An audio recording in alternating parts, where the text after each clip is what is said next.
you guys talk about after a tough game and to get yourself mentally reset in a series like this? Well, like, we were a bit sad that we lost the first game, but everyone, like every single one said, guys, please, we're known for losing the first game and then getting a big comeback, so that motivated us like really well, and then we just got the comeback.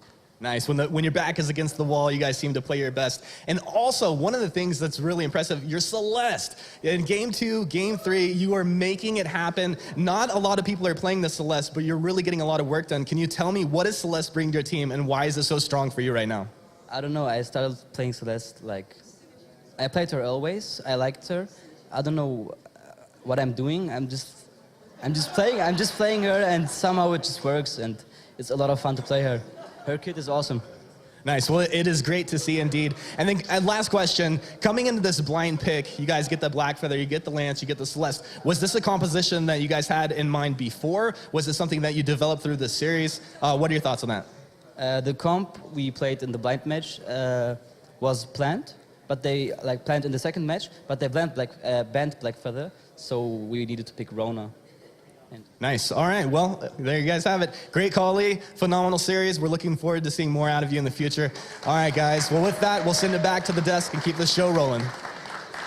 It's not always about Mr. Keiko. It is a team effort, and seeing what you can do when you band together into a blind pick. Celeste multiple times, the buff comp, Kestrel from Game 1 on SK Gaming, falling a little flat there, Mr. Room. Yeah, you know, I feel like they actually played very well. They had that synergy, making sure that their team fights were very well organized. It was just the side of Mouse Sports. They were very dominant, especially, I would have to say, Netwat. Playing that Lance, especially, you throw a high mechanical player onto a high skill cap hero, and he's able to do so much work, especially being able to use that his B skill, just to be able to push away. Multiple times he actually canceled out Arden's Gauntlet.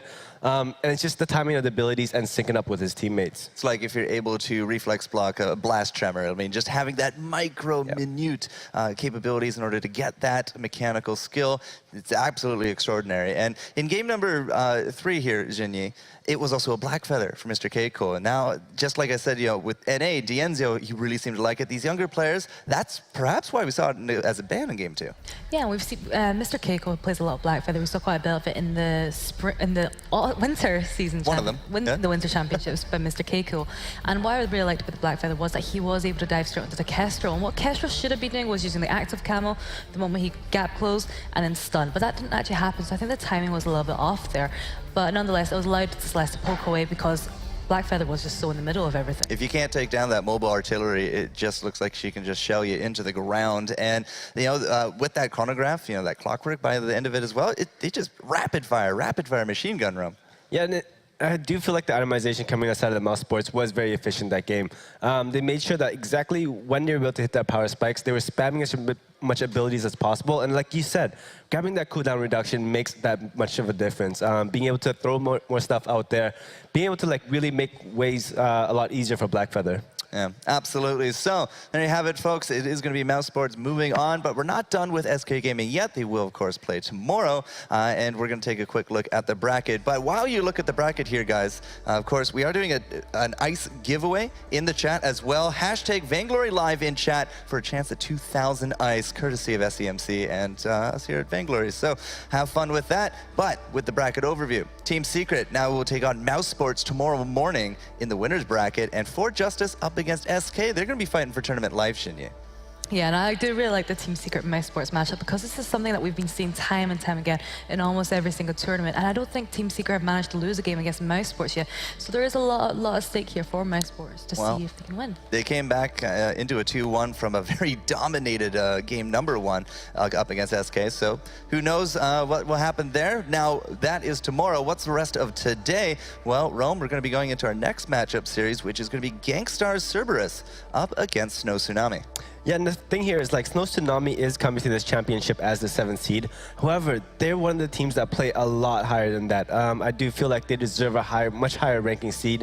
And so this match is actually going to be a lot closer than it seems. So the seeds are going to belie the skill levels here? Yeah, definitely. And the thing is, Gankstars Cerberus, they are very strong. However, they are not playing with Leon present here today. They do have Aeon, however, stepping in. And the thing is, he's one of those very quiet players where you don't have too much footage out of him. But speaking to the players, they do feel very confident having him in the lineup. Now, I believe that Snow's actually in the same boat here, Shinyi. Yeah, so SNOW Tsunami, you know, we've got, look at me here, we've got Sosiska and No life. No life. Yeah. Complete mind blank there.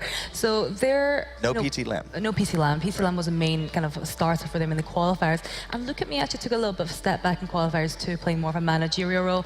And I think that was a bit of a problem for them because look at me is such an important player in the roster. And I think having him here for the Live Championships is not a bad thing. All right, so both sides not exactly running that full strength. Feels a little bit like NA versus EU in that regard. But both sides, perhaps not with those stars, but you know, we'll have to see what we can make do. Look at me, for example. I mean, he's not exactly new to this either. He has been at previous championships, and now as a manager, he's been doing fairly well on the Snow teams, from what I recall, with my talks with him. Yeah, and just taking a look at him while he was playing yesterday, his elo is actually very high. Yeah, it's Vainglory gold. He's only gotten practice in recently, and that just shows how much accomplishments they've been able to do with the team. Yeah, having a sub in your pocket that's Vainglory gold is, I don't think that's really too much of a disadvantage. But into this matchup, it will be Gankstars as the higher seed. And we did have a few minutes to sit down and talk with them, and here's what they had to say.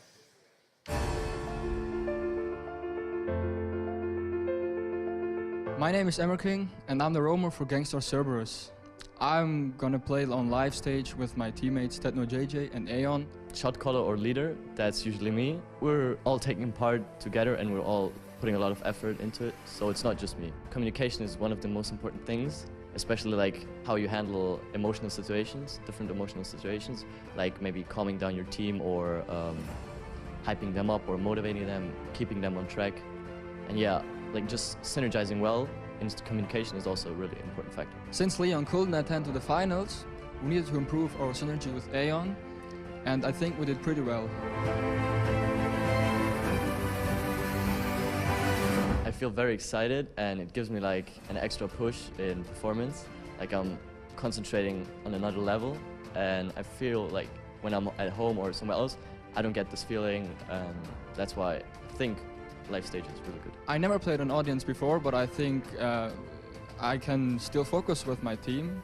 It's a new experience, and I think for the future it's also good, because I think we also improve our gameplay. Our biggest strength is like our individual skill and that we are synergizing well in and outside of the game. We're here to show everyone that we can make it, and we thank to everyone who's supporting us from Europe and, of course, from North America. So Gankstars not only now have an NA team, but an EU, and joining us here on desk is going to be SNOW JJ. Good to see you again, sir.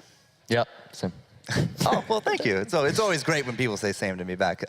So, you know, you're now Gankstars. You guys got picked up. You did both qualifiers under the brand. Now you're here at your first top 8, and I believe you're the shot caller for the team now as well. Yeah, I am. Like, I've always been since we've been a team, so yeah.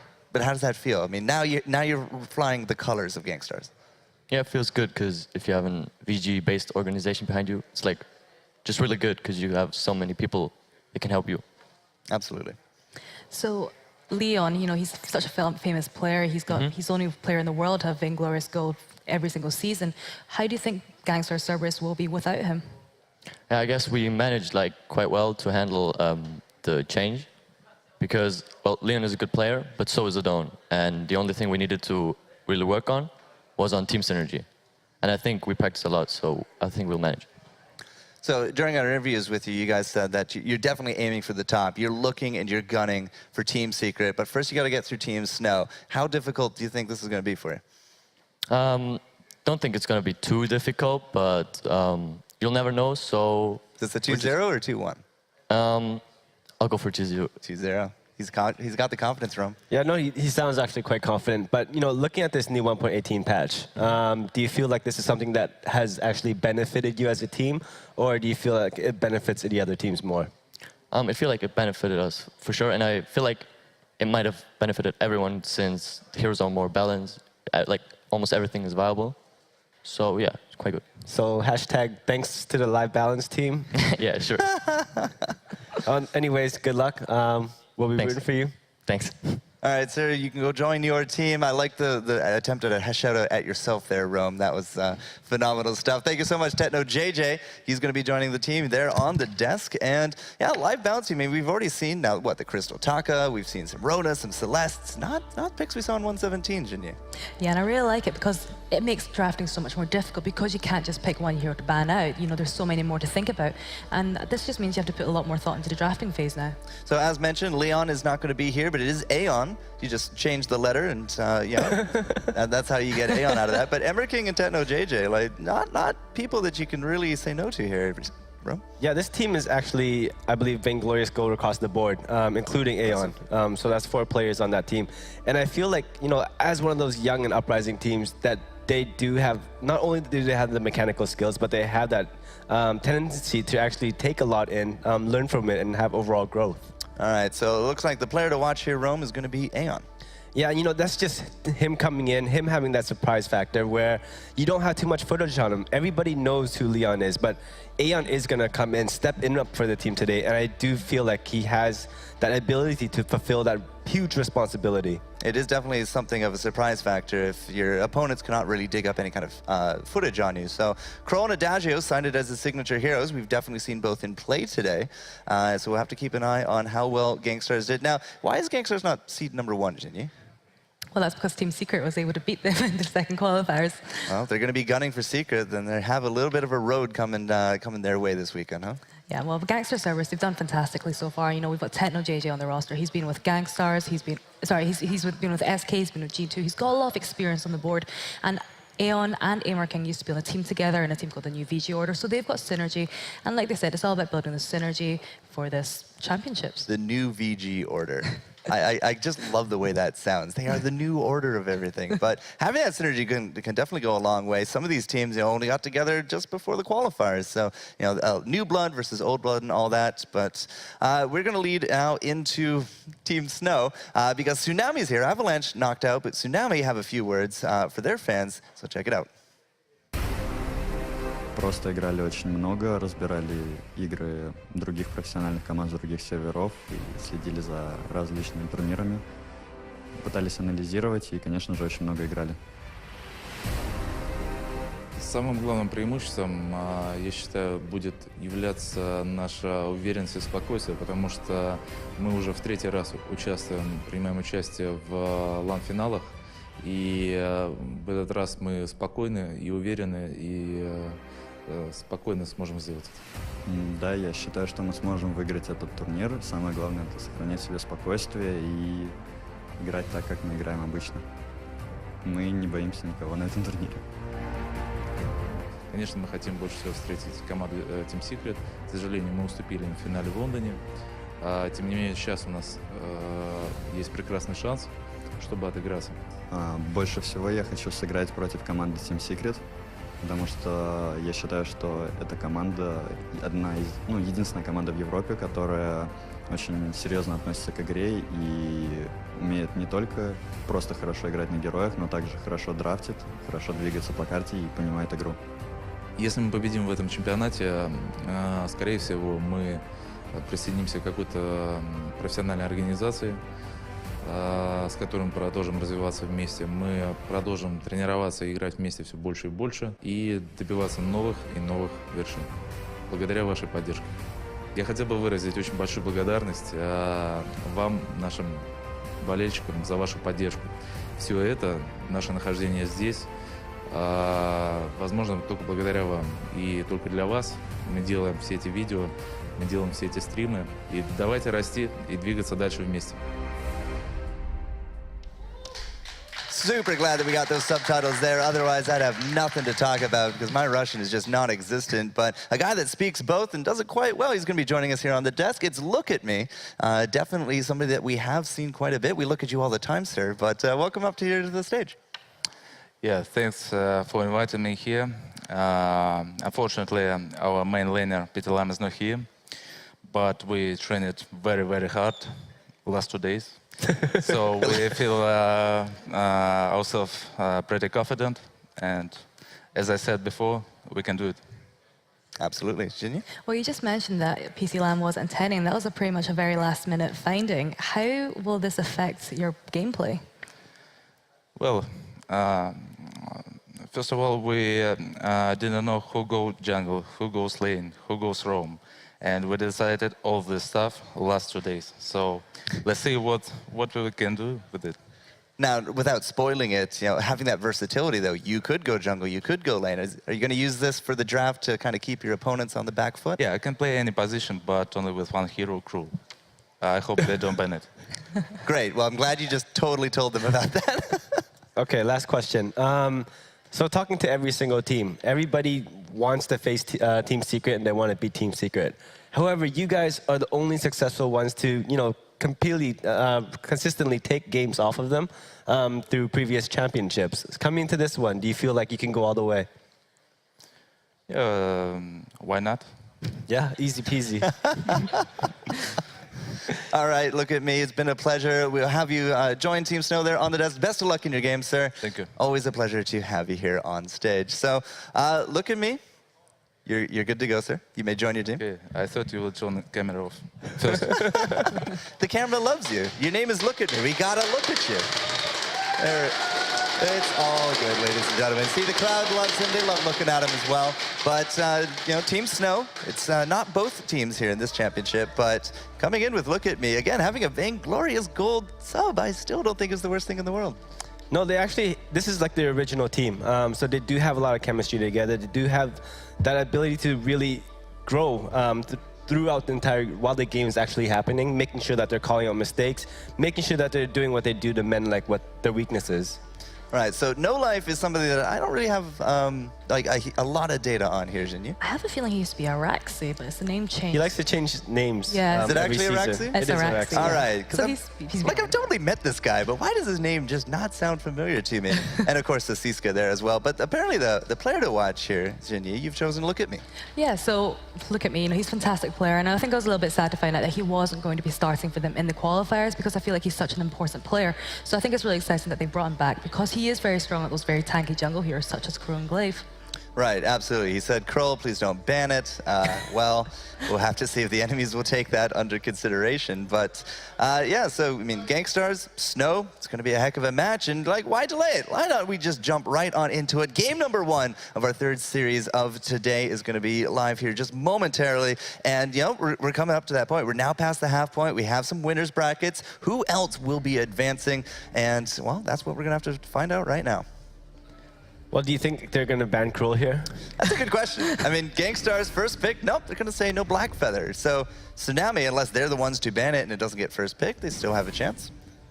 So, yeah, no, it's looking like, SNOW Tsunami will be able to pick up this Cruel that Look at Me was talking about. However, with Scarf, falling out of favor recently, what do you feel like Cruel is able to match it up with? I know I'm asking you the question just to be asking me. Yes, well, the roles have been reversed. Well done, sir. But with a no Adagio here, I can't imagine that a Kroll will be kind of on deck because a lot of the talk is using the weakness stacks to kind of counter out the buff comp, but it's not going to be a buff comp this round. But he still said he could play Glaive, and it's still a choice. Now, we have been seeing a lot of Lance first pick here, Jinyi, and that's now the Sky answer. Still could be a Glaive last pick. Yeah, and I've said before and I'll say again, I really do like the Sky against the Lance because it's very difficult for him to land Impale on her, so she can avoid being rooted quite easily. Nope, there it is. See, I don't feel like picking up Sky going up against Lance is like the greatest thing due to the fact that you're picking a carry to counter out against a roamer. There's a lot more things that you can really move around, making sure that you do get the advantage throughout the drafting phase. Well, interesting. An artillery cannon and then the red mist of Rona. We're going to have to see which one will prevail, guys. And we are going to be throwing it to our new Action Jackson and Tasty Bacon combo. Thank you very much, Forecourt. We're excited to be here in Europe. It's been awesome casting the North American Championships, but now we've moved across the pond. It's been a while since you and I have cast together. I'm very excited to get this one underway. And speaking of other unusual things, Gankstars weren't actually in the North American Championship this time for one of the first times ever, but they have a team in Europe now, so they're still getting some representation. Yeah, so no Gankstars in North America for the first time ever, and now Gankstars in Europe for the first time ever. So the Spring Championships, it's a season of firsts, as We are casting, as you mentioned, since first time since autumn season, I believe, been a long for the time. two of us together. But we are here now with this matchup. Gankstars, I'm really excited to see what they bring out because I haven't had much opportunity to watch them in game. Yeah, you know, it's certainly been something where, at least with Aeon, we haven't seen a lot of it. But guys, we're on to the Halcyon Fold. Gankstars and SNOW Tsunami, two juggernauts of the European scene.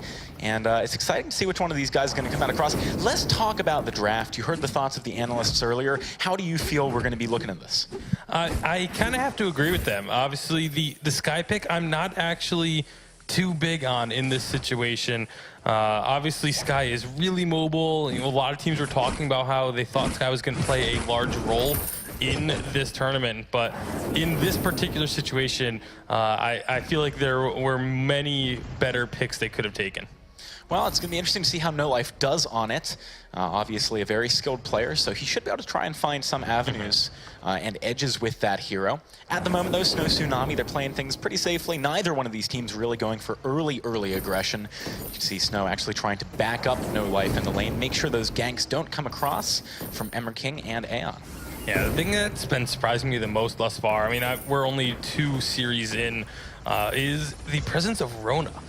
Rona has just come out of nowhere, really, especially out of a rabbit hole. Yeah, pretty much, especially with everyone playing the Killer Bunny Rona skin, which, why wouldn't you? Such a phenomenal skin. But it's not a pick that I anticipated.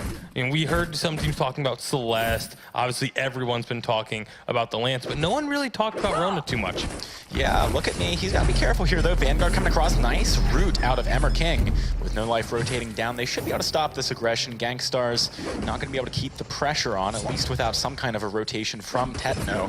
Aeon, he's trying to make it happen. Look at the damage onto him. He's already going quite low. No Life dodging out from that Impale. He's going to be able to get back. The Smite not doing enough. First blood of the series going to be going the way of Tsunami with a great peel there. Yeah, it was a really phenomenal job of the entire team working together to make sure that the damage just wasn't there. The sticking power wasn't there for Aeon.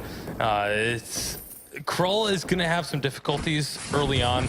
Obviously, it's a hero that if he's not the one making the engages, if he's not the one finding the opportunities, it can be rather difficult. As we take a look at the replay, you can see he's trying to get those stacks built up, but it just ends up being split largely, and only 1 or 2 stacks really going down there onto Sasiska, which was the target he could have had an easier time hitting, especially this early into the game.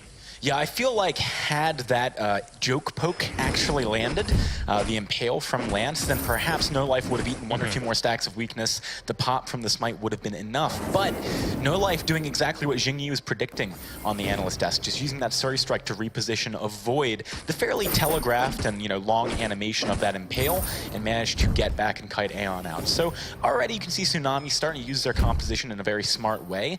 But Gankstars, you've got to wonder if maybe that was a bit too much aggression for them. They really couldn't follow through there. Yeah, I'm actually a huge fan of when in the early game, especially the first 4 minutes or so, when you have an opportunity to hit your opponent's roamer, take it, because the roamer is not going to be that huge tanky menace that he takes, forever to try and take down. And we saw he started to get a couple of stacks there on to Sasiska, but then tried to focus on to No Life, which, again, the Sky is just going to be able to kite you out. So much movement speed on that hero, whereas Arden would have had to just stand there and take it. I feel like it would have been a much better decision. However, obviously, first blood not going to be costing too much. The first kill of the game isn't going to decide anything. So we heard the teams talking about synergy, because obviously both of these guys coming into the European Championships, missing one of their star players. I feel like their Gankstars, what happened is, they didn't really wait long enough for Tetno. They just saw an opportunity to try to take it too quickly. And as a result of maybe the lack of synergy they have with Aeon and the lack of time they've had to prepare, they didn't really have that cohesion going into the fight, something that they need to really pay attention to moving forwards. I feel with both teams having that sort of little bit of lack of synergy, it definitely has an advantage towards SNOW Tsunami because these players already had synergy previously with Look At Me. So him filling in for PT Lamb isn't as big of a difference for them because they had been playing with Look At Me in previous seasons. All right, so let's take a look across the board at the items right now, because both these teams starting to make their way towards their first big purchases. No Life has got quite a lot of crystal power right now with that one weapon blade I assume he was using for CSing in lane. Do you like this build? It looks like maybe he's just going for the Shadow Glass, but he has picked up some energy regeneration as well. Yeah, it's something that we see a lot with these guys, just getting that one early weapon blade, sometimes even two, just to help out with that last hit and get a little bit of gold. Obviously, has been sold now in favor of getting a little bit more crystal. The one built items that's surprising me is actually Ion, but we do see a fight starting up. That's a lot of damage. Techno JJ gets obliterated. Look at me doing a great job of just jumping right into the fray there, making the kills happen. Tsunami, they started off pretty slow this game, but they've started to build some speed. Yeah, absolutely. And if they continue this, eventually it will just be this giant snowball coming down the mountain. But that's Avalanche. This is Tsunami. But it's they still need to be wary of the late game Kroll. And as we've seen already also with late game Celeste, the amount of damage that can come out of her pretty sick earlier. Lance Celeste has turned out to be such a strong combo, because the problem with Celeste has always been that, yeah, everyone agreed she does a ton of damage, but it was really easy to dive onto her and take her out of a fight. And with a Lance and now a Kroll as well, that just doesn't happen. Yeah, I mean, as I like to call it, the Githyan wall, the stall wall, does a great job of stalling for your carries. It buys them a lot of time to maneuver around the back line, make the damage happen. And there's no one really who's better at that than someone like a Celeste, who just has such high damage per second if she is in the clear, if she's safe. So exactly like you said, I really like the composition coming out of Gankstars. It's something we're really seeing come to light in 118. SNOW Tsunami, though, I mean, they've definitely got some ingredients that they can use to deal with that. Things like the Rona, great at jumping in there. Gauntlet as well. Here comes potentially what could be a fight as Siska moves forward. Doesn't have the Gauntlet yet, though. Hard for him to really commit to a kill. Yeah, without having that level 6, it's really difficult for the SNOW Tsunami to make those repositions in the middle of a fight. Obviously, once you have that Gauntlet down, you can use the kiting ability of Skye to try and draw your enemies towards that wall to get the stun. Also, if it can land directly on an opponent, obviously, that's really strong as well. But both roamers now having a fountain, but here comes a fight. Yeah, Aeon, oh, he doesn't quite get hit by that joke poke as No Life kiting around on the backside. Techno hasn't found the opportunity to really go in there, get the poke damage down. The fight was in a very weird position for both of the teams, and I think SNOW realized they couldn't completely commit there, knowing that Techno is on the other side of the wall. 8 minutes in, the game is so even. Despite the 2 kills going over to Team SNOW, the gold is just about, it's actually 200 to 300 in favor of Gankstars instead. And you look down at the farm, you can see it's actually with Ion having a slight lead in the farm in the jungle, as the 2 laners are pretty much dead even. So that's really where all of that gold difference, what little of it there is, it's pretty much all just in the jungles. Yeah, I mean, the good thing for No Life is he's picked up the kill credit for both of the kills on SNOW Tsunami, so he's really making up for a lot of it in that respect. Notice that he's spending a lot of time in lane right now, kind of taxing that away from Look At Me. How do you feel about it? Well, it's one of those situations where we've seen, we noticed it in earlier games, where if a team starts prioritizing one type of defense, you want to then allow your other carry that's going to be building the other damage, whether it's weapon or crystal, you want to prioritize getting farm onto them so that they can become stronger. So a bunch of shield coming out early for the side of Gankstars, so a little bit more of the farm goes into this weapon power Rona. SNOW Tsunami, they've just hit some big power spikes, picking up the Broken Myth on No Life, picking up the Serpent's Mask on Look At Me. You can see they were kind of tempted to go for a fight there, running around the periphery of Gankstars, looking for an opening. They couldn't quite find it though. However, this rotation up to lane, I like this a lot. Gankstars, look at the Techno. He has to go all the way around there. Can't quickly get back to lane. Yeah, very smart to go all the way around there, though. We see teams all the time go try and through that bush, but there's some damage coming out now, and it looks like SNOW Tsunami wants this. The damage is ridiculous. Just spinning to win right there, picking himself up. A huge kill down onto Techno JJ. That's going to buy a lot of space on the map for SNOW Tsunami to leverage, going for the gold mine right now. Yeah, Goldmine are going to be picked up pretty easily off the back of that fight. We'll see if Ameriking and Aeon want to try and make some play on that, but no, that is going to be the immense gold payout being secured by SNOW Tsunami, and now they're the ones with about 1,500 gold lead thanks to that.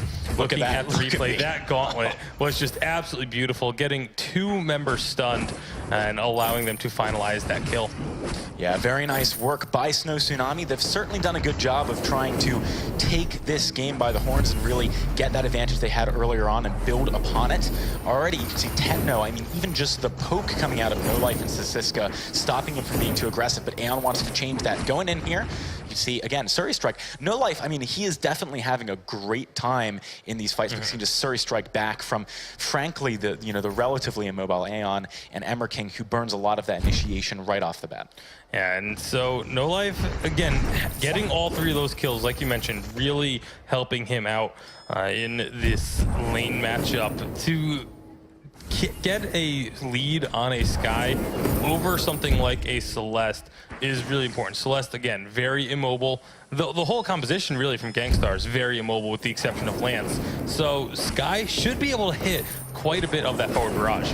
What do you think about Sasiska getting the Atlas Pauldron here? Do you think that that makes sense against Aeon, or would you rather the itemization be focused towards Techno JJ? I definitely think it makes sense against Aeon. Anytime there's a Krull, you want that Atlas Pauldron, at least 1, at the very minimum 1, just because those weakness stacks can be absolutely devastating. You can see Aeon is actually building 2 of the attack speed items. So he's the Atlas Pauldron, if there is no attack speed being built, then it's not as useful, it's not as powerful. But because he has the Blazing Salvo and Swift Shooter, you definitely want to have at least 1 of the Atlas Pauldrons there.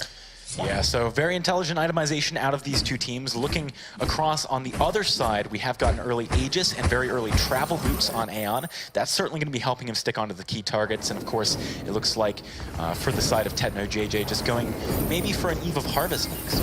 Yeah, actually, going back to those Travel Boots, that's one of the problems that I feel like Gankstars is going to have, is that they need those early Travel Boots on Aeon. Travel Boots, everyone kind of widely regards them as kind of one of the biggest wastes of money in the game because they don't give you nearly enough for the gold. But he needs that movement speed. It's absolutely required. So you can argue it's a little bit more worthwhile in this situation, but having just dropped that so much gold on those just boots, not getting any combat stats out of it, it can make things tough. Do you think the next big power spike for Gankstars is going to be some Shiver Steals? Because at the moment, they haven't picked up any of those. They don't have a Frostburn on Techno either. And with someone like No Life who's extremely mobile, that seems like something they really need to get soon. Yeah, absolutely. Aeon should be getting a Shiver Steal as his next item. Is actually just a few gold short of that, but it looks like we may be having a fight. Ziska, he's taking a lot of damage. Githian Wall stops the gauntlet from coming across. Aeon wants to keep the fight going. Look at that Solar Storm from the side too. Techno JJ with great damage on a No Life. No Life Surrey striking back into the fight. That was a very bold move. It did not pay off. First kill of the game for Gankstars. It finally picked it up. Sasiska, Githian Wall doing some serious work right there, keeping Emmerking alive. And now look at me, 1 versus 2, getting weakened a little bit. He's going to try and exit the fray into the base of his opponents. The recall coming across. Can he get through? He gets out. Very nice juke from Look at Me. He escapes to the relative safety of the other side of the map. But interesting fight. Bacon, what happened there? It seems like SNOW Tsunami, they had a tremendous lead coming into it, but they couldn't put it to good use. Honestly, one of the biggest keys to that fight, and I'm so happy that it's happened here, was the Githian Wall blocking the gauntlet. If that gauntlet lands, it could completely change the landscape of that fight. But a beautiful wall coming out from the side of Gankstars to block it, and it was really what made that fight. Okay, so Shiver Steel now on Aeon. We've got a Warhorn on Emmerking, and we also saw a weapon infusion picked up for Aeon. So they definitely want to fight sometime soon, and they've got the power spikes to do it. Where's it going to happen? Is it going to be Kraken? That's not too far away. Yeah, Kraken could definitely be an option in, like you said, about 40 seconds here or so, it will be up. They're going to put some pressure onto this turret, and look, they could find a fight here in this choke point, if not at the Kraken. And here we go. Techno, he's jumped on. Look at me with the blood wrist. He's doing a good job. King falling very, very low, but the fountain just barely coming out at the last second. It's going to keep Gankstars alive for the time being. Look at me. Oh, the core collapse. That was beautiful from Techno. The Solar Storm does not land. The Gauntlet not in time, though. Now it's Aeon up against No Life. No Life kiting pristinely on the back line, but he misses the forward barrage there. Now Techno trying to keep the fight going. Doesn't have very much energy, but he's baiting it for Aeon. Is it going to be enough? No Life finds one. Death from above and stuns him. Surrey strike back. There's no forward barrage energy, though. Aeon quite tanky. It's not going to work for Gankstars. Ace for SNOW Tsunami. That fight was so back and forth. That was a ridiculous fight. It looked like at first that SNOW Tsunami were just going to run all over that fight, but a beautiful job by Techno JJ to kite around and just keep dropping the Heliogenesis on top of SNOW Tsunami, making it a very, very close fight, much closer than it had any right to be. Looking at this replay, first of all, this just the kiting ability of No Life here to get over the wall multiple times. We didn't see there was one part where he just Surrey striked over the wall and then came back in later, and we didn't get to see it there in that replay, but it was a phenomenal job of kiting by both sides, really. But SNOW Tsunami, that early advantage they picked up early on in that fight is what allowed them to win it. And, you know, the way that they did that was, look at me, doing a great job of leading the Vanguard for his team, just jumping right in there, doing so much damage. Look at how quickly Kraken is falling. Here's the Gankstars, they do not want to let this one go for free, though. Coming in here, they're going to aggro up the Kraken a little bit, starting to regen that health. SNOW Tsunami, they got to be careful here, but here comes the fight. Techno is right in the thick of things, but he's going to be able to kite back just a little bit. Is it going to be enough? He's sustaining somewhat, but look at me doing exactly the same, and he is doing so much damage right now. Aeon, he's got his work cut out for him to make something happen here. Gauntlet going across from Sisiska. No one falls from Tsunami. King denies the ace, but there's no way he's going to stop this Kraken. Yeah, it was a great death from above to start things off on that fight by No Life. It got a stun, I believe it was onto Techno JJ to start things off, and just the damage from Sky, Surrey striking and forward barraging through that fight with the Shattered Glass to follow up off of the Broken Myth. The damage coming out of No Life is immense. All right, so let's take stock. SNOW Tsunami. Obviously, they've picked themselves up the Kraken here. That's a great deal for them. They've got Bonesaw now on Rona, weapon and crystal infusions all over the place. They're in a great position to push down the game here. They've got a solid gold lead. Gankstars, how do they defend this? They defend this by playing Protect the Celeste. That's really all that they can try and do. King and Aeon need to team up to ensure that Techno JJ stays alive on the back lines. They're getting some good damage onto the Kraken, and it doesn't really look like SNOW is looking to engage on it. But now, with this turret going down, we may have a fight. No Life is doing a great job of staying on the periphery, getting those forward barrages down onto Techno JJ, even through the defensive formation that Gankstars had there. Kraken's falling quite quickly, though. They got to go in soon if they want to make it happen. Aeon with the stun lands onto Sisiska, not the best target, but No Life. He does get Githian walled into the barricade. Techno, the Solar Storm, not quite going to be enough, and look at me sustaining right back up. No Life doing exactly what you mentioned earlier on, back and forth over the wall, buying time, trying to get the damage down. King has done a good job of stopping Look at Me from going onto the backline, though, and the Kraken falling. Looks like SNOW Tsunami will be repelled for the time being. Yeah, it was the Solar Storm. While it wasn't enough to secure a kill, it did so much damage, connecting on all three members. And again, keeping Techno JJ alive. That's the key for Gankstars. If they can continue to do so, they can hold on and get this to a little bit later. They need about another 5 minutes, I'd say, or so, before they would be at a point where they can consistently win fights. But for now, just holding on is what they need to do. So what does that mean in terms of itemization? What do Gankstars need to pick up? We've seen Frostburn now on Techno, so he will be able to kite a lot better, but does he need like a Shatter Glass just for the damage? I feel like he needs to finish off an Aegis for Techno JJ, just to have that extra shield to deal with the Sky. But as far as damage, I mean, he's pretty much almost got 4 full items for damage. The Heavy Prism is obviously not finished, but you can't really focus too much more on damage if you're Techno JJ, because you need to be staying alive. I would like to see those blazing salvos be finished into something by Kroll, because right now the damage from Kroll just isn't there. He's being purely as a tank and utility, when if you have that little bit of extra damage, I feel it can completely change the course of a fight. No Life just got Eve Oh, of he's going for the Harvest. We've got boomerang. some of the Crystal Infusions. Doesn't get Aeon it. doesn't land the boomerang. That is bad news for Gankstars. Look at me on the back line. Techno the target. The gauntlet landing this time. Oh, that was a ridiculous jump onto Techno. He had no chance of getting out of there, and Aeon shortly to follow. At this point, SNOW Tsunami, they see the victory in sight. Going for Emmer King as well. They want the ace. And no, look at me, should be able to jump in there and pick up the kill. Very well played by Tsunami. They're in a great position to just close out the game right now. Yeah, they don't need the minions, they don't need the Kraken. With 30 seconds on these death timers and only one turret remaining, they can easily go in and finish this one off. That it was a hero play attempt by Aeon with that boomerang from Hell's Heart, but it didn't connect. And the moment that ultimate was down, you could see SNOW Tsunami just turned around and took the fight and took the game, taking game number 1 of this series against Gankstars. Very interesting if you look at it from a seeding perspective. Seed 2 against Seed 7, but both teams missing, of course, one of their key members from the qualifiers. It seems to have worked out better, at least for the time being, for SNOW Tsunami. Obviously, look at me doing an excellent job in this game. 1 for 8. He didn't get a lot of the glory, but he did a great job of setting up No Life for success. Moving forwards, how do Gankstars adapt? Honestly, I would like to see them have more damage. Like, let Aeon have some damage threat coming out of the jungle. This is compositions we've seen in North America multiple times as well, of pretty much putting all of your damage eggs into one basket, and it usually lost. It's a composition I really just do not agree with. Yeah, it certainly didn't seem to pan out. All of the focus going on to Techno, none of it really needing to go on to Aeon, gave a lot of options for how SNOW Tsunami played these fights. They could jump in with so many different angles, so many different ways, and they were able to do that very nicely. But guys, let's hear a little bit more from our analysts. That was a very explosive game 1 to the series.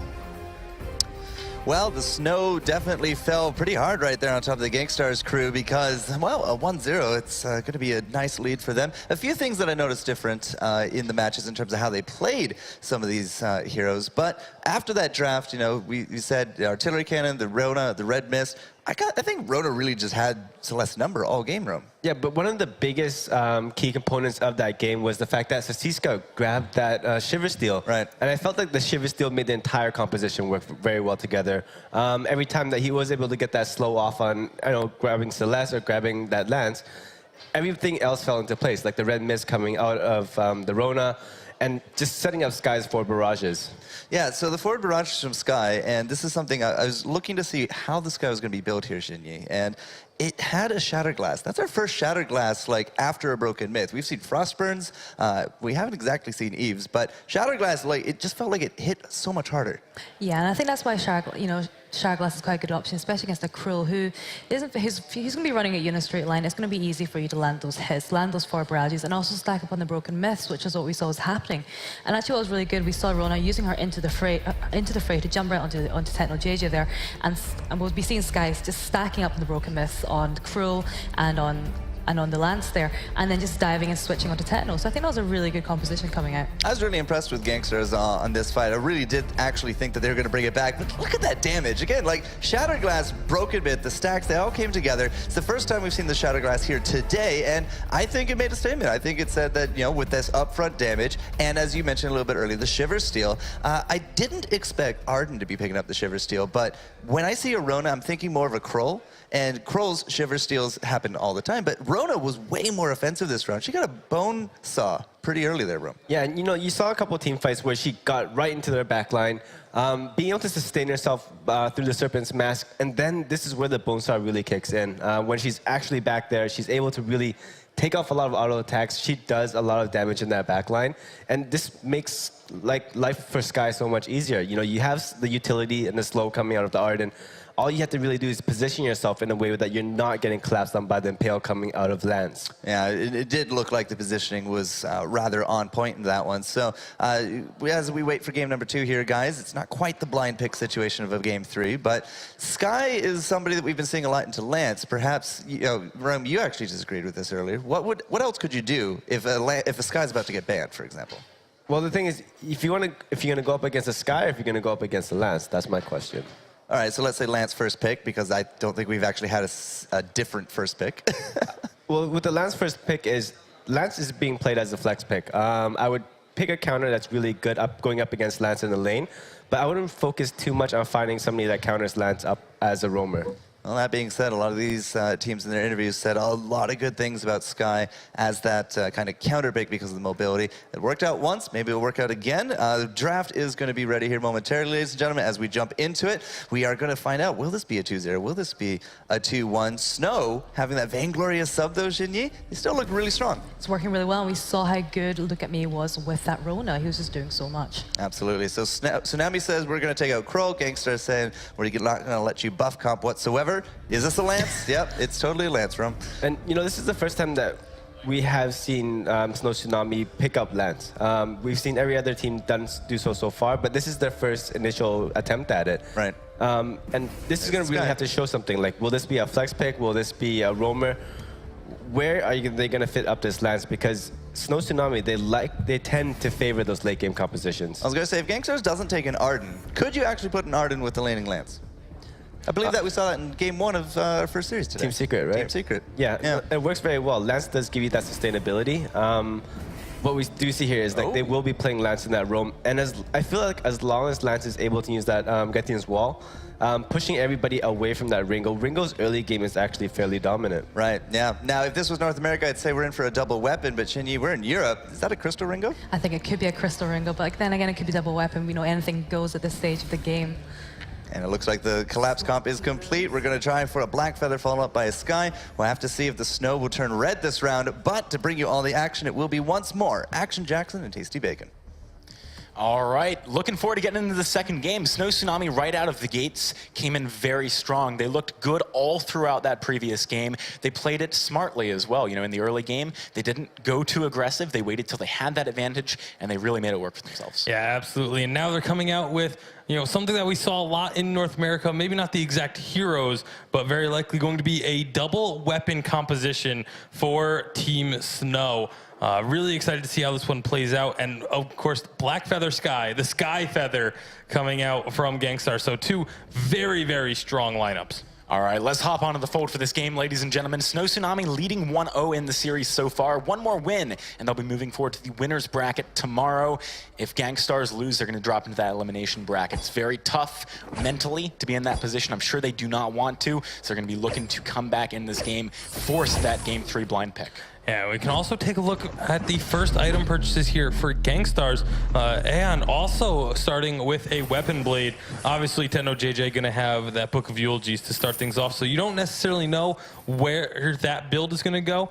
You expect the weapon power Black Feather at this point because that just has always been for the past 2 patches what you do with Black Feather. I'm actually a big fan of the Crystal Black Feather, even though no one really runs it.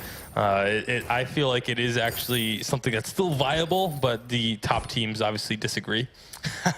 Well, one would assume that they know quite well what to do, but, to be honest, I actually heard from a lot of players that they didn't think the weapon Lance would be a thing, and it's something I kind of predicted back in the downtime stream. It worked out for Team Secret earlier on, so maybe you're onto something. In fact, wasn't it you that came up with the weapon Arden thing way back when? I did. I got to give you props. The weapon Arden, it's sort of my baby. I really want to see more people run weapon Arden, but it just hasn't, unfortunately, come out yet. With the crystal bit now being grabbed by Ian, I highly doubt we're going to be seeing a crystal Black Feather.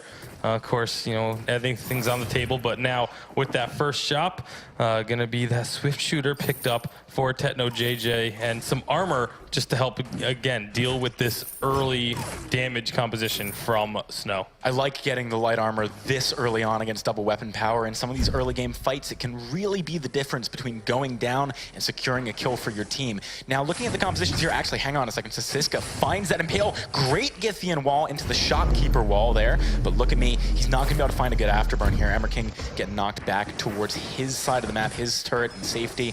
SNOW Tsunami really playing this much more aggressively than the previous game, though no life. Look at the damage. He's doing a lot to Aeon right now, but Aeon returning in kind. Beautiful forward barrage, really chunking out no life, stopping Tsunami from making too much happen here. Yeah, that triple crystal bit start for the Sky just puts out so much damage. It is really difficult to deal with in the early game. But right now, Techno JJ, you know, he's one of those players that always seems to have just an immense amount of farm on him, and especially on a Blackfeather, I expect nothing less because Blackfeather has a really easy time farming up against a hero like a Ringo. It's very frequent that we'll see Blackfeather get up by 20, 30 CS around the 10-minute mark against a Blackfeather or against a Ringo. That is a good point. So, looking at the compositions real quick, how do each of these teams win the game? Like, what is their edge that they have against their opponents? Who wants the late game? Who wants the early game? Well, the early game, you have to say, is going to be in favor of SNOW Tsunami. A Glaive with a Ringo early on, there's so much damage, so much harassment, but look at this fight. Yeah, look at me really overextending there. I think he was expecting that the rotation would come quicker from SNOW Tsunami, but they didn't make a move very fast from the lane. No life prioritizing, shoving it out. It's going to be the first kill of the game for Gankstars, doing much better than the previous game. Look at this, Techno wants no life as well. No life, he pushed way too far up. He knew that one of his teammates had just gone down. You got to be careful. Yeah, absolutely, and that's definitely not the way that you want to be playing this early game if you're SNOW Tsunami. You have a Glaive and a Ringo. You have so much harassment, so much early damage. You throw in a Lance in there as well, and they're not taking advantage of this. They're not trying to invade. They're not trying to put pressure on the lane. It's been Gankstars the ones that have been doing everything that you would expect this composition from SNOW to be doing. Well, certainly this is going to set up Gankstars for a great mid and late game if they can keep the pressure up. They're only about 400 gold in the lead right now. Nothing too tremendous, but certainly a worrying fact for SNOW Tsunami. They're obviously going to be trying to take home this second game and move forward in style with that 2-0. Gankstars, what are they up to right now? They're just moving around the jungle, allowing SNOW to really take control of the lane. Yeah, you can see in these items just how much armor is already being prioritized. Everyone other than King picking up some armor. Obviously, he's trying to rush down for that Fountain of Renewal. But Techno JJ and Aeon both getting early armor. And the later this game goes, they're going to be able to build plenty of that armor. You know, I would expect all three of them to end up with tier 3 armor items, likely Atlas Pauldrons, because it is, again, Glaive and Ringo. You want to just be slowing those attack speeds. And the fact that they're going to have that much armor, regardless of how many bone saws you pick up, multiple bone saws only increases the speed at which you get up to that, I believe it's 35% armor pierce. So it doesn't give you extra armor pierce, it only gets you there faster. Yeah, I mean, that can be the difference between winning and losing a fight, but certainly it's not quite as useful as it would be if you could just double up. But here comes the gank onto Techno JJ. He is in a bad spot right now, trying to turn things around. Aeon and King, they make their way up, but they are way too late. SNOW Tsunami picking up their return kill here. So interestingly, looking at the double weapon composition that we saw so much on 117 in North America, I actually remember when I was talking to some of the players in Europe here, where the first day we got here, they said, you know, I'm kind of surprised it was so popular because it's really easy to deal with. You know, you just go for the armor and you can easily handle any of that aggression. This time around, we're certainly seeing it actually picked by a European team, which I did not expect, especially on 118. Yeah, definitely something that is a little out of the ordinary based on just previous experiences with the European region and these teams and players in particular. But it's working out thus far because they're able to keep even. We'll see again. The later the game goes, I feel like it is going to fall off, though. I mean, we heard SNOW Tsunami in their interview video just moments ago talking about the fact that they've been spending a lot of time watching other regions play. Maybe this is something that they, you know, picked up from North America, just after watching the North American Championships, and they figured it would actually work on 118 as well. But let's take stock of the game as a whole. SNOW Tsunami has actually clawed back that gold disadvantage. They're now 200 or 100 in the lead over Gankstars after that kill they picked up onto Techno JJ earlier on. Looking at the items, No Life with the Sorrow Blade, he's got a lot of damage already. Yeah, definitely going to be a painful Ringo. And look at me again with this glaive. It's one of his signature heroes. It's the Krull and the glaive are the two that he's really been known for. And so he definitely knows this hero. He knows the limits of it, knows what he can do with it. So shouldn't be too difficult for him to try and go for more aggressive plays as we progress through this game. Aeon picking up a Frostburn first here. Very big departure from the itemization we saw in the previous game. Do you like it here? What's the idea behind it? I actually have always liked the Frostburn first pickup on someone like a Sky, even a Scarf, and things like that, because it just allows you to continuously output that damage. When you start getting a forward barrage onto someone, getting that little bit of extra slow allows you to put more of the forward barrage onto them. It makes it that much more difficult for them to escape your damage. So I have absolutely no problems with the Frostburn pickup. I know a lot of teams in North America were actually heavily shying away from it, but it's especially against a team that doesn't have the most move speed by just their regular walking speed. I feel like it's more effective against that, but look at the damage being put out right now from SNOW. Look at me actually doing a tremendous amount. If you actually examine his items, he hasn't picked up anything too big yet. No Sorrow Blade. He's got that 6 Sins, now the Sorrow Blade. But considering how much damage he did before he picked that up, cause for concern for Gankstars, I'm sure. Yeah, and again, this is the early to mid-game glaive. Late game, depending on how he builds, if he builds a whole bunch of crit, then the damage just becomes absolutely massive. I would expect it to be a little bit tankier of a build from this glaive, but look at the gold mine being taken right now by Gankstars, but here comes SNOW to try and contest. Oh, Hellfire Brew begins being channeled, allowing Techno JJ to jump on the back line, but Aeon, the main target here, No Life, he's got to be careful. Fountain Pop keeping him healthy for the time being, but Techno gets the return. Aeon, he was not committed to fully by Look at Me. It wasn't the best situation, but he's going right back in. Bloodsong doing a huge amount of damage. He finds Aeon. There's the stun, but Sisiska has left him out to dry, not helping Look at Me get the target he wants. Techno, still so healthy, finds another, going for Sisiska too. This fight was just poor coordination from SNOW Tsunami. That was a weird exchange. Techno might even get Sisiska here on point, finds the final kill. 3 kills in a gold mine. Great position to be in for Gankstars. Yeah, that's a big gold swing for them as they have now taken the lead. And again, like you said, it seemed almost just uncoordinated from SNOW. Very unlike them. It's easy to look at it and say, oh, it's because they have Look at Me subbing in who hasn't played with the team, but that just didn't look like it was a comfortable fight for them. So something was definitely off. I mean, I think it really was a series of mistakes from start to finish. No Life channeling that Hellfire Brew from such close proximity. You've got to know Techno's going to try and close that gap. He did, and it was very difficult for No Life to deal with. Aeon jumped on a little bit by Look at Me, but the commitment just wasn't there, so they couldn't find even 1 kill. Gangstar's doing a good job so far at these fights, at least moving towards into the mid-game. SNOW Tsunami, I mean, what's the avenue back into this for them? They gave up a pretty substantial lead. They're still in this game. It's not, you look at the gold, it's already back down to 400. So it's not like they, threw the game and they're completely way behind now. They're still very much in this game. One other thing about that fight was it looked like No Life that Hellfire Brew was actually put onto Arden, which is definitely not the target you want to be aiming for with such a long channel. So SNOW Tsunami, they're definitely still in this. They can easily win these, especially, I thought for sure he was going to go for that afterburn on Ion there. I would not have resisted that, absolutely impulse, not. But here comes a fight. Aeon starting to do some good damage here. Death from above, keeping Sisiska away from his teammates. Look at Me with the afterburn just a peel. No Life has made it back to the turret, though. Gankstars, they can't close the gap, really commit to this one to get any kills. But the poke damage, the sort of ambient damage they put onto SNOW is going to stop them from having the full range of movement here. Yeah, taking a look at these items, you see No Life with that piercing is going to be very likely, you have to assume, going for that Bonesaw second item, needing to be able to break through this armor. There is an Atlas Pauldron on the side of Gankstars, and again, just armor is going to start stacking up.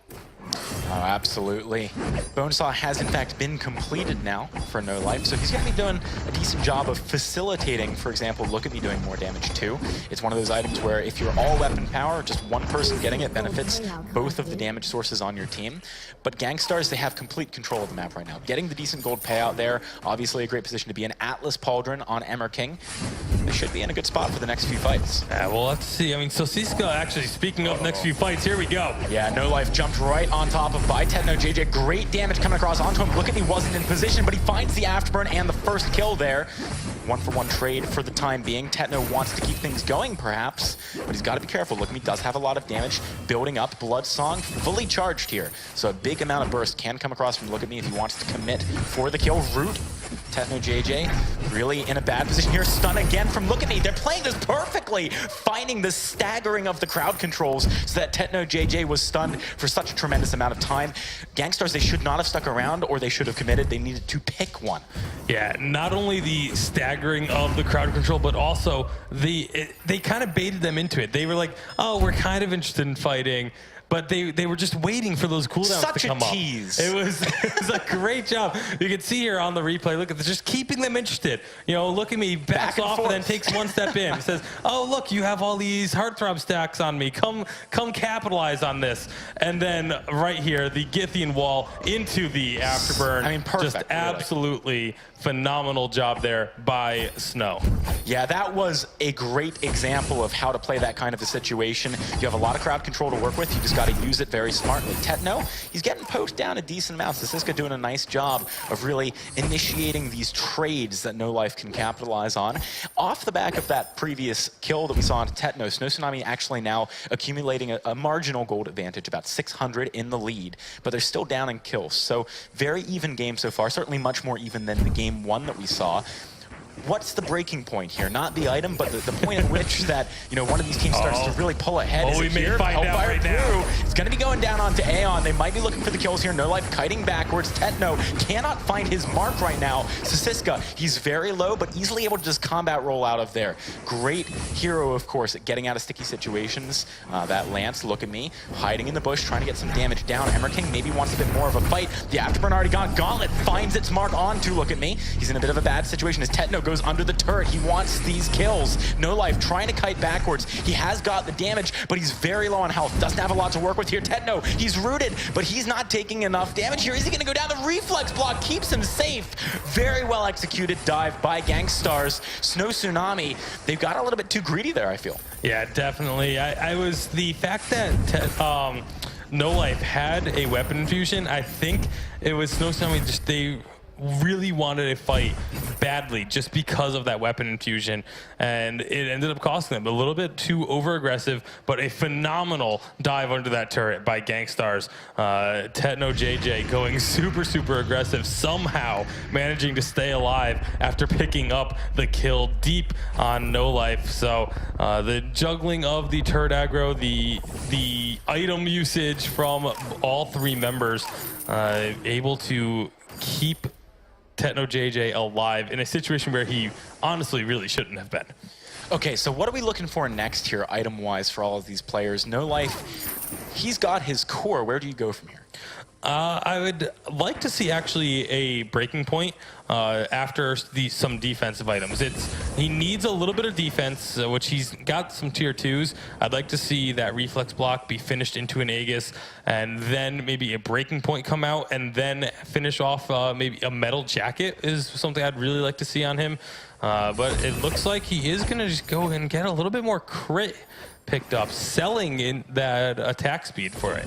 Interesting. I guess he just wants that initial burst of damage. Hellfire Brew is going to be coming across here onto Aeon. Vanguard keeping him safe for the time being. I mean, that wasn't a bad use of the Hellfire Brew. It does kind of force Gankstars to reevaluate their positioning in that lane, move backwards a little bit, and respect the initiation potential from SNOW Tsunami. We also saw a weapon infusion picked up by No Life there, so they definitely want to fight sometime soon, but with the Shiver Steel now on Tetno, that could be big for Gankstars. Infusions for all 4 carries as we start up.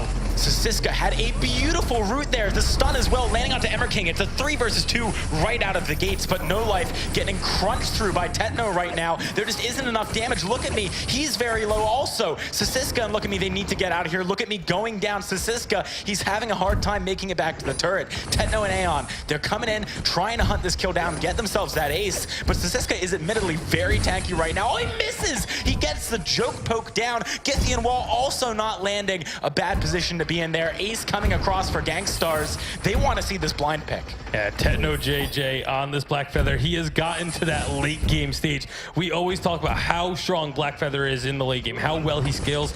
Once you get that breaking point, it's almost over. If you can't delete him instantly, they put so much effort in and took down Mirror King early on, but Tetno JJ the entire time was building up stacks. I believe he got to 14 stacks on the breaking point before the fight was over, which is a massive amount of extra damage being gained. You can see here, Mirror King's already out, but Tetno JJ is already working on those stacks. He's up to 10 at this point, and just look how quickly he takes out, look at me, once he tries to go for that afterburn over the wall to escape, and then it's just a matter of finishing off Sasiska. When you have so many stacks built up, that's not even that difficult, especially the turret doing a lot of damage over to Aeon being tanked up there. All right, so the big thing for me here is, can SNOW Tsunami keep No Life alive? They're not doing a great job of peeling for him so far, and with the Kraken pushing here, Gankstars is in a great position to leverage their advantage. Aeon does get hit by the Hellfire Brew, but it's not really going to dissuade Gankstars all that much. It's starting to move forward a little bit. You see the Kraken not even taking that much damage after its first turret kill. Gankstars in a great position. 3 people getting rooted up there. Sasiska, combat roll, gonna try and go for the engage. Tetno, he's very deep here. Aeon got forced back, but Tetno is still alive. Look at me. He is now the main target. As you can see, Tetno and Aeon playing around the side of the fight. Githian Wall, it stuns everyone. Oh, beautiful play coming in from Sasiska, and ace for SNOW Tsunami. They lose 2 turrets from that Kraken, but obviously a massive team fight for them. Yeah, getting that ace and now the extra 500 gold per player off of the Kraken is huge. The fact that I was about to mention No Life was sitting at 0 kills. He just picked up all 3 of those, so that is no longer an issue for him. And going forward, it's looking at this replay of the fight. You can see the damage being done onto Tetno JJ, getting focused down first. He thought he got away from this, but the big key here is this Lance play. A Githian Wall stunning 2, beautiful. A lunge rooting 2. Just phenomenal, Someone's got to play. frame that one for me. I think that was one of the highlight plays of this game at the very least. SNOW Tsunami, what are they going to be able to get off the back of this, though? How can they take that fight and make something happen off the back of it? They are, in fact, in a gold lead. But, of course, Tetno is a great late-game force, arguably more so than No Life is at the very least. Tyrant's Monocle now on him. Going to be doing a bit more damage, though. Yeah, look at me, just looking to finish off that camp, so he'll have enough gold for an infusion. I expect him to pick one up like immediately, because a fight could break out at any time, and if you have a carry without an infusion, he did just grab one, and now we could be going for a fight. The Hellfire Brew from downtown. It's going to be landed onto Aeon, but it gets reflex blocked this time, so no burn damage. Aeon basically just tickled a little bit by that one. Look at me, leading the charge for the time being. Has to be careful as the engage comes across. Tetno trying to get on the back line. No Life is doing a good job of kiting around. Look at Tetno, he's actually melting right now. He's very low, he's the first to go down. No Life is still alive. Aeon can't do the damage to him. Surrey strike through, he finds the kill. Look at me, he's low on energy, doesn't have that afterburn available to him for the time being, so they can't re-engage, even though SNOW Tsunami played that fight very nicely, and that's a trade I think they would love to take. Tetno for No Life. They can't really get anything more off the back of it. Yeah, and the fights are getting crazy now. Both teams know exactly who they need to focus. Oh, yeah. It's No Life and Tetno JJ. Whichever one is taken down instantly, that it determines the fight. I mean, right there, they went after Techno JJ, but they didn't quite get him instantly. I feel like actually No Life should have just sat inside of his team there, because Suri's strike, it wouldn't necessarily have landed where he wanted it to if Aeon was jumping to the other side there, and he would have been able to have the backup more quickly from the rest of his teammates. So No Life, you know, you got to be careful when you're playing in these situations, not to focus too heavily on kiting when sometimes you just need a buddy. Yeah, absolutely. And not only that, but if you are in the middle of your team, it's also much more difficult for you to be targeted by an opponent, especially when it's the Lance and Glaive. It can be tough to find a Ringo in between those two, but here we go. Root, that does land on a Techno. Look at Aeon, he's getting melted right now. Look at me trying to commit for this kill. He finds it. No Life, he's not even that low right now. Techno getting obliterated. SNOW Tsunami clean up the fight in style. No one even really taking damage. That was so much more convincing of a fight victory than we've seen from either team in so long. How did that go so well for Tsunami? That crowd control, the Githian wall into the wall, making the stuns, followed by an afterburn. You can see just immediately one of the carries taken out, and it just becomes a 2-on-3. Another Githian wall stun there, and from there it's just clockwork, chasing down a route onto the Arden, and it's again, the amount of crowd control that is coming out of SNOW Tsunami. This is what we talked about. All the players said, Lance is so strong because of how low his cooldowns are. Even if you reflex block his abilities, they're going to be up again well before your reflex block is. That is, yeah, I mean, there's no way you're going to have that one up quickly enough. So right now, SNOW Tsunami, they've picked up the Kraken. They're about 2,000 gold in the lead over Gankstars, but we've seen that Gankstars can win fights, even when behind in gold. They've just got to pick the right fights. Certainly in a position where they have the home field advantage, they might be able to do just that. SNOW Tsunami, they want to come in here. They've smelled blood. They're trying to find some turret kills and start making their way towards winning this game. No Life with the Hellfire Brew wants to set his team up to push them. Yeah, they are just going to push the Gankstars off of that turret. It goes down so quickly with so much weapon damage. Here comes the Gauntlet. Gauntlet. No Life is going to be able to get out of the back of that one with the reflex block. Look at me covering him on that.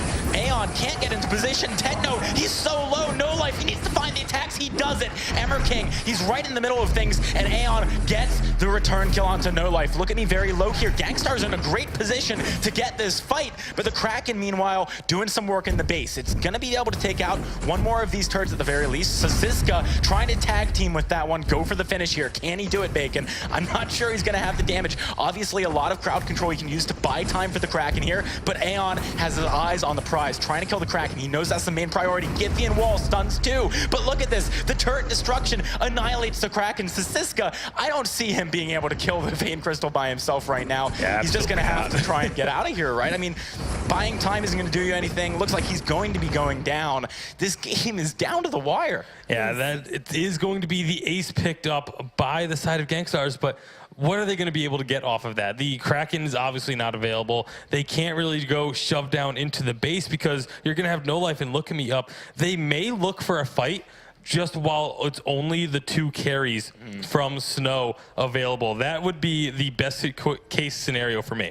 Yeah, I think that is probably what they should do. I mean, 30 seconds still on Sasiska. You can see Gankstars quite close to the enemy territory here, but it looks like they're actually trying to maybe bait in some kind of over-aggression from SNOW, sitting in that bush, being sneaky sausages. Yeah, well, they're not going to get that over-aggression because Look at Me doesn't have enough gold for an infusion. So there's no way they're going to be going and looking for a fight. They're actually perfectly fine with just standing in their base, which is exactly what Look at Me is doing, waiting for that 500 gold to be available to him. I assume as soon as he has it, he'll just walk right back up into the shop. He's got one in his inventory, actually, so he should be able to pop that when the fight starts. Good eye. I actually did not see it. Yeah, regardless, I don't think you want to pick one right now. You don't want to go looking for trouble when, you know, you don't really need it. Yeah, absolutely. So we'll see. The infusion is used, and now they have all three members. They can go looking for a fight, and the flare doesn't quite get the vision. It's so tense. This is killing me, man. Who's gonna go for the moves first? They're walking close. The scout trap finds them, but they walked right past. They have gone right past Gankstars, and now Gankstars are trying to come up from the backside, but they just got spotted. Yes, Sasiska knows what's going on right now. Might be able to go for the Impale here onto all three, but the Gauntlet comes across. No Life is trapped inside of it. He's trying to deal the damage. Aeon forced back, but Tetno untouched. Look at me. He's turning on the backline. He knows he needs to keep No Life alive right now, but it's not going to be enough. First kill of the fight going to Gankstars. This could be the play they were looking for. Sasiska making his way out of the fight. Look at me, going to go down though. Gankstars, they might have just won the game with a very, very sneaky play. Oh, Sasiska. He's actually not going to get rooted up there, but himself, because he hit the camp as well. Trying to recall Tetno. Does he spot him in time? Oh, he gets the on point. Sasiska can't get back to the base, but is it going to be enough? You can see right now 2 members from Gankstars making their way into the base. They've only got 2 turrets to go through here. Do they have the damage? Here come the minions. They have the damage. Yeah, Aeon's going Sasiska. Oh man, this guy is killing me. But it's not going to matter. Yeah, the respawn time is too long. There, and with those minions going down, Sasiska did get recalled. How did he get back? But it doesn't matter. There's minions and 2 members on this crystal. No Life's back up. Aeon doesn't have energy for a forward barrage and no weapon power to really chunk through this turret. He might be able to try and get this one down. Ember King very low. No Life. Oh my goodness. What is happening? SNOW Tsunami. They defend. How did they defend? Aeon, Hellfire Brew, doesn't have the reflex block. He's a little bit slowed up right now. But Tetno, look at him. He's waiting in the wings. He wants to jump over the wall. Everyone from Tsunami is tunneling onto Aeon right now. Tetno, he's in the base. He's got the damage. What is this, Gankstars? They're going to be able to win this. There's no way.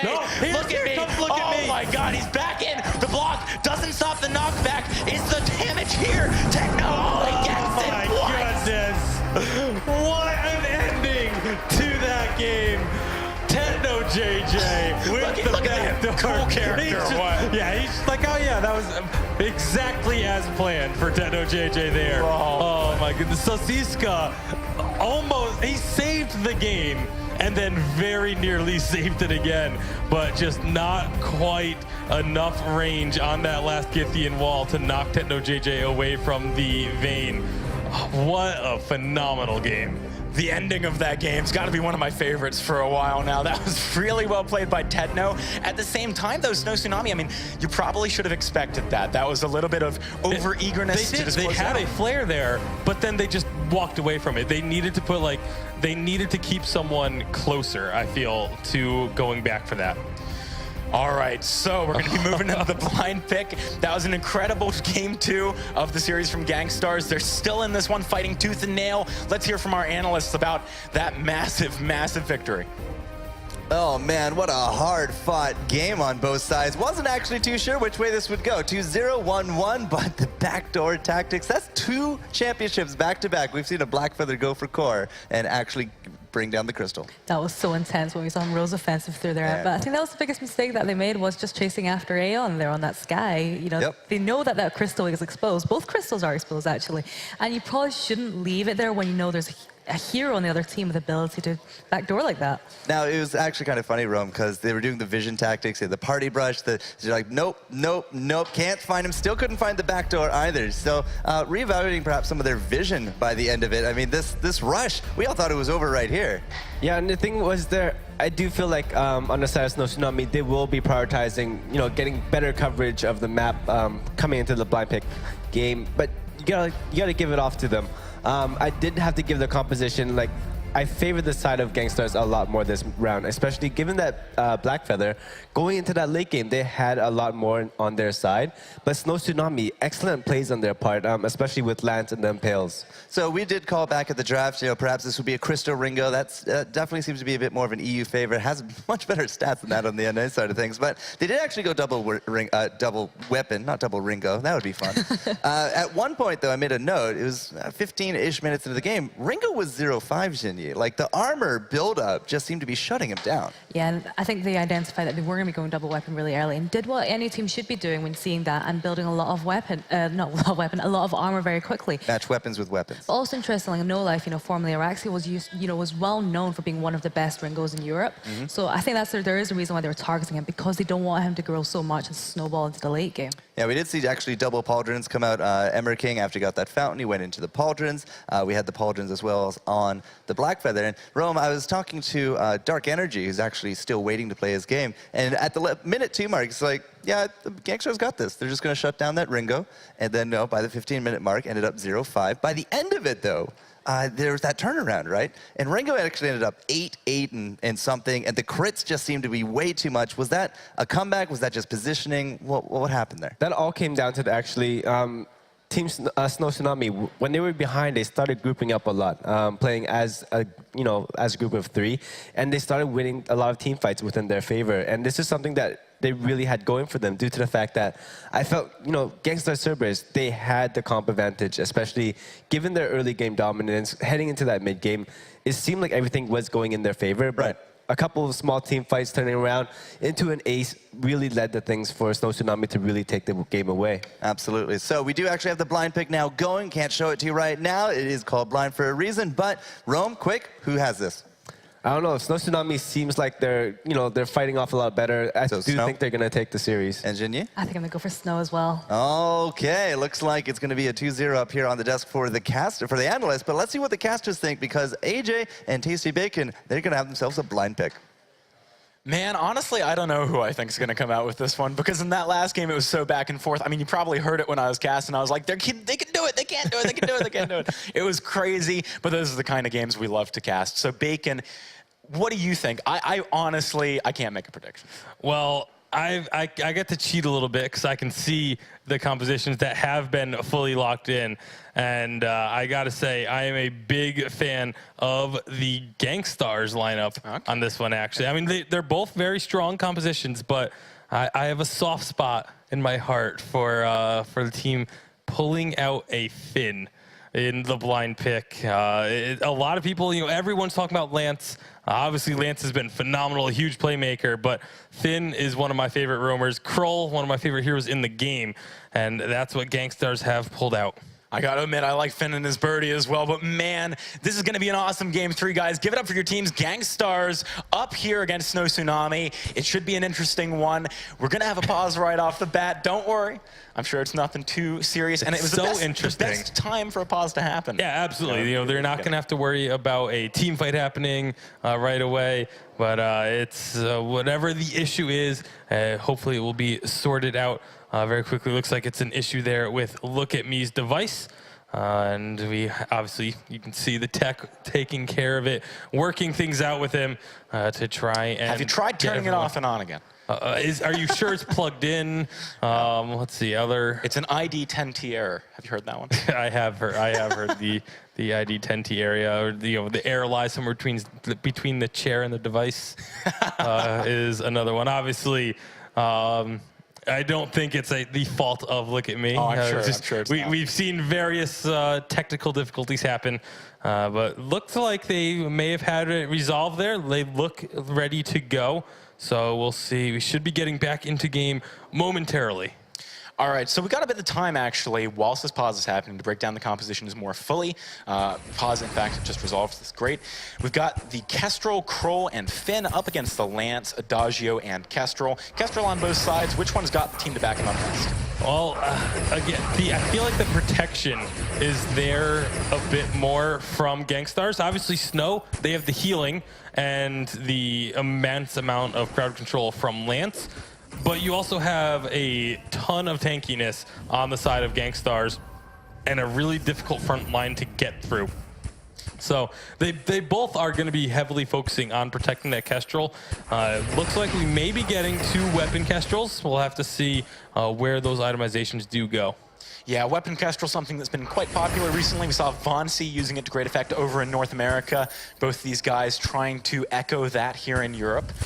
Currently, SNOW Tsunami sitting with lots of members up towards the lane. I guess they're a bit afraid of ganks early on, coming across onto No Life. Certainly something we see in Europe a great deal is the early aggression from Krolls. Yeah, and that's the way you play a Kroll, is you make your first rotation, and then you go up into the lane, get that Shadows Empower Me heroic perk, and use it to secure an early first blood along with the Spectral Smite. But very well scouted by SNOW Tsunami, making sure that that doesn't happen this time around. And And we're going to have a pretty passive early game, I would assume. Obviously, neither team wanting to overextend and make a mistake that could cost them this match and send them down to the loser's bracket. Yeah, I really feel like in this final game, of course, the stakes are higher than ever for the two teams. They want to play it safe anyway, but also with both of these compositions, the mid game, the late game is really when they come alive and you can start doing so much work. I think for SNOW Tsunami, looking more towards the mid game, Gankstars maybe looking a little bit more towards the late game. How do you feel, you know, which one of these teams is going to pull the trigger first? It certainly seems like Gankstars right now as Aeon goes right in there, but Githian while buying some time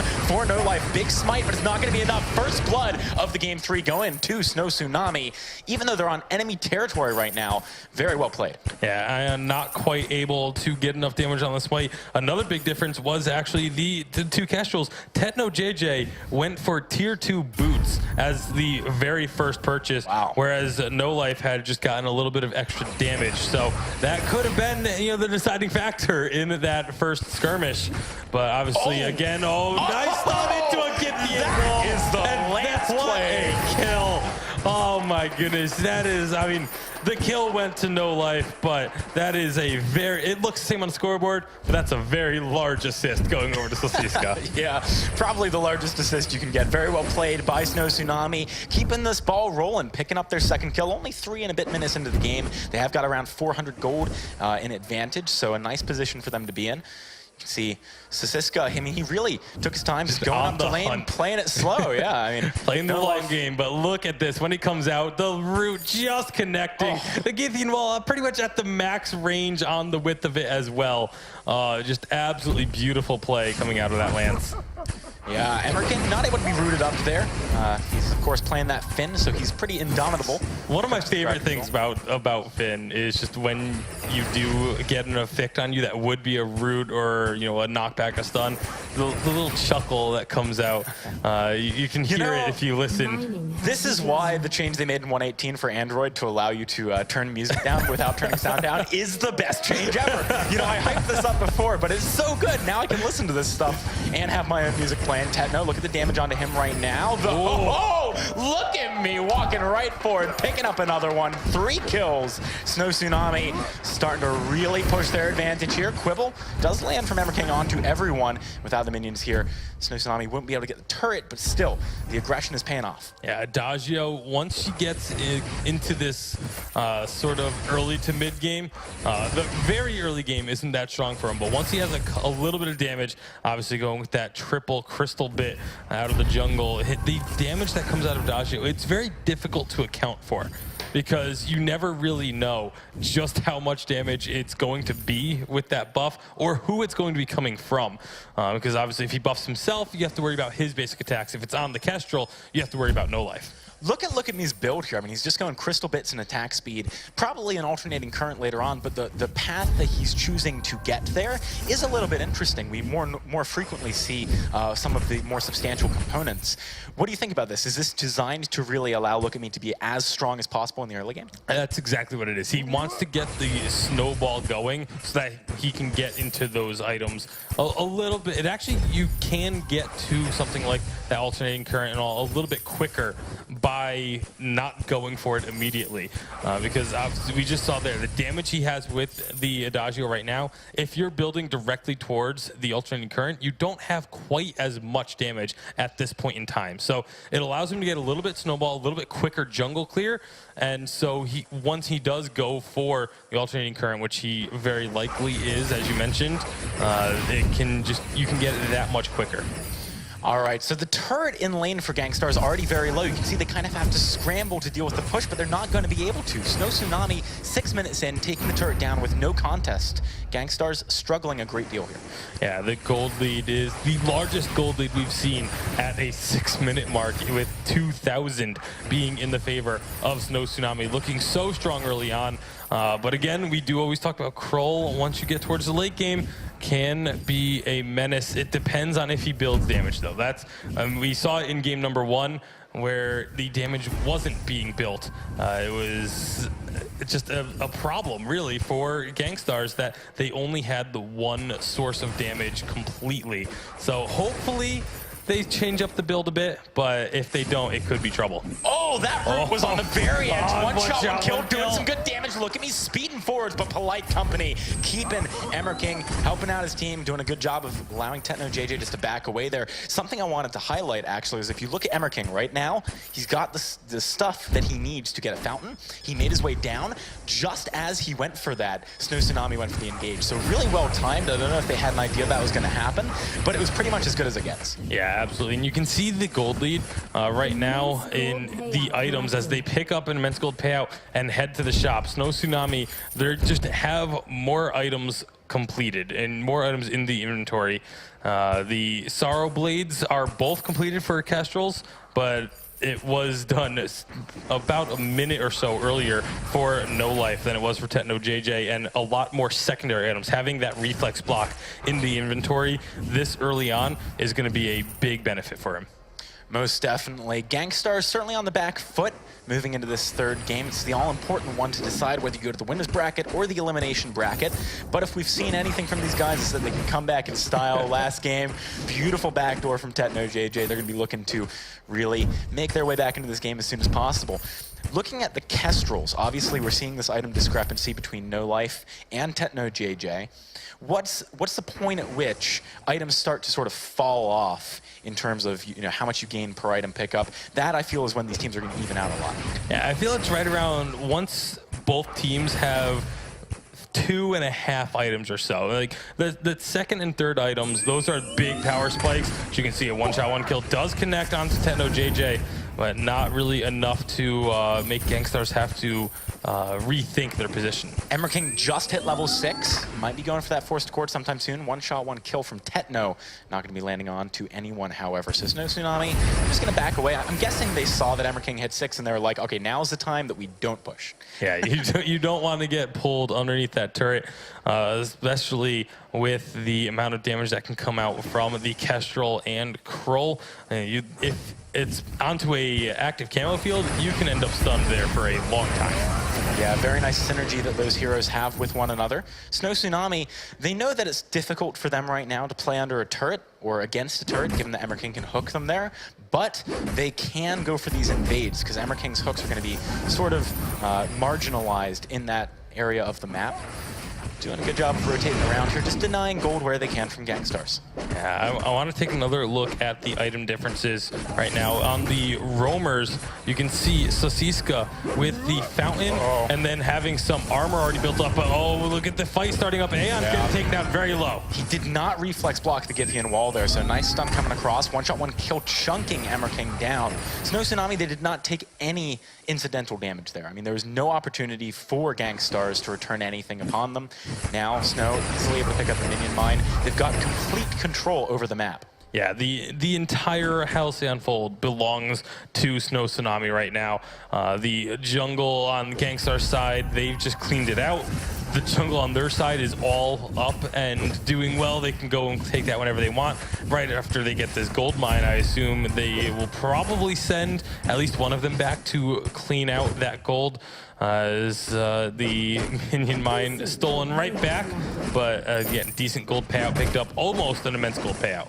Okay, so we just saw No Life get a breaking point. We saw Sasiska picking up a Crucible. I feel like now's their chance, right? This is when they have, firstly, a big item lead, but secondly, the items that they need. Crucible, of course, very important against a forced accord. The breaking point going to be useful in these extended fights against weakness stacks and kind of the mirror matchup with the Kestrel. So SNOW Tsunami, they're making it happen, starting to move up towards this lane. When do they go commit to this push, though? Right now, they're really just focusing on the minion mine. Yeah, and I actually really do not like this focus on the minion mine, but well, we might be getting that fight coming out just momentarily as everyone is grouped up here. Whoa. The root is out, and here we go. Githian wall as well onto Techno. Look at the damage. He's taking so much of it right now. Emmer King, the new target, he locks himself into the Quibble animation and enables SNOW Tsunami to just barrage down the damage. He could find an interesting forced accord here, but I'm actually not sure it would pan out. Even though it's into their base, he'd get blown up, and Techno's too far away to help. So yeah, just going to be going back to the fountain. Mountain. Tsunami starting to make their way into the lane now that they have space created with Emmer King heading back. How much damage can they get on the turret? They can definitely get quite a bit. Tenno JJ clears out the minions quickly, but the damage from a Adagio with this buff comp and already having, again, that alternating current and just more crystal damage on top of that, you can see the glimmer shots enough to finish off that turret. Now we'll see our Gankstars going to try and chase this one out. One shot, one kill, eaten by Sosiska. There's still no forced accord being used, though. Emmer King has the patience of a saint, but you've got to wonder if he's got the wisdom of one, because I feel like you maybe wanted to go for the engagement sometime there. Sosiska is quite low. When are you going to get a better opportunity for Gankstars? Yeah, it's like you said, definitely the patience of saying I would not have passed up that opportunity. Either it was a good opportunity or not. I feel like I probably wouldn't have passed that one up. It just looked so juicy, but it was not taken.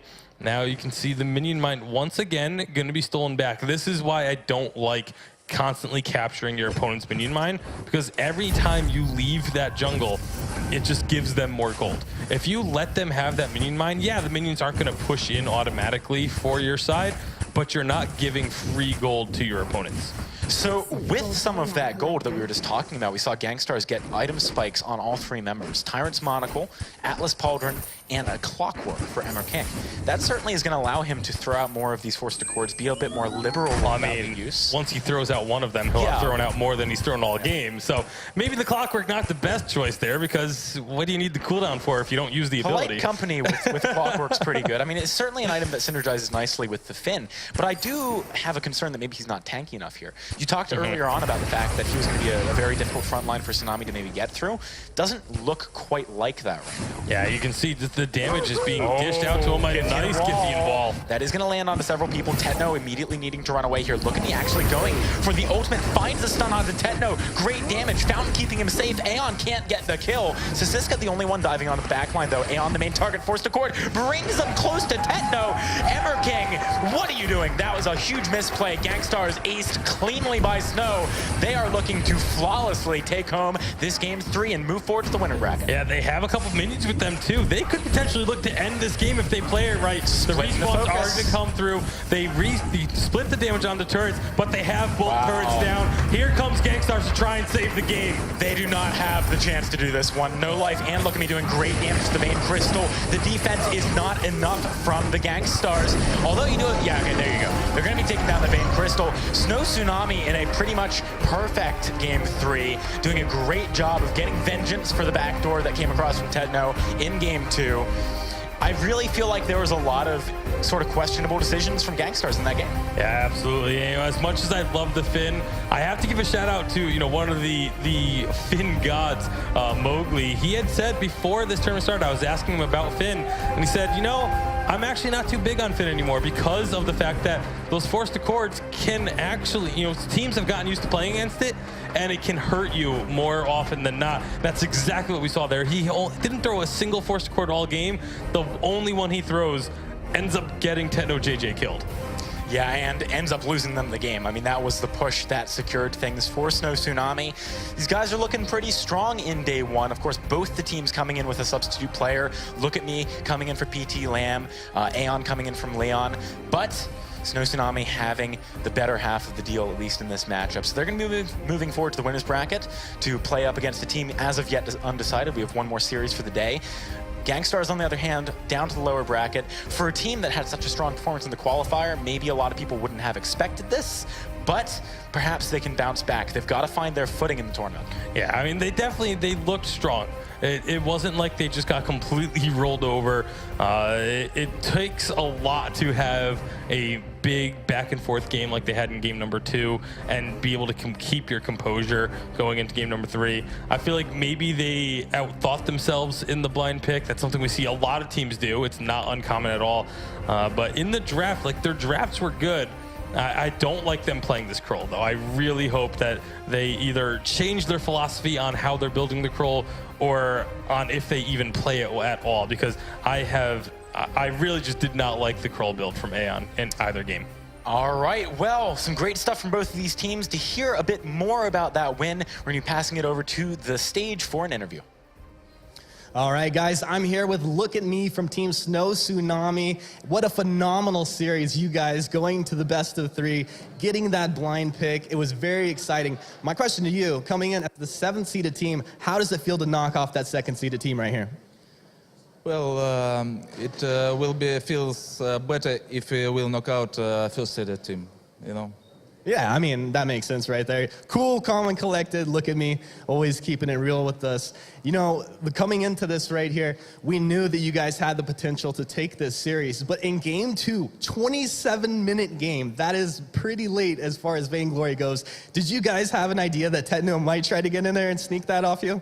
Well, I take full responsibility for lose in second game because I should stay on base, of course, and wait for Tetna. We knew he will backdoor, but I don't know, just didn't do well. So. Yeah, those are the moments that sometimes you wish you could have back. At the end of the day, you guys push it to the 3rd game. You get the win. Incredible job. I'm looking forward to seeing more out of you. Look at me. Guys, let's give them a round of applause, and we'll see you in the next series, buddy. All right, guys, we'll send it back to the desk and hear more from our analysts. Well, that blind pick was definitely something of a roller coaster right there, but now we can definitely say you don't need Kraken to end games sometimes.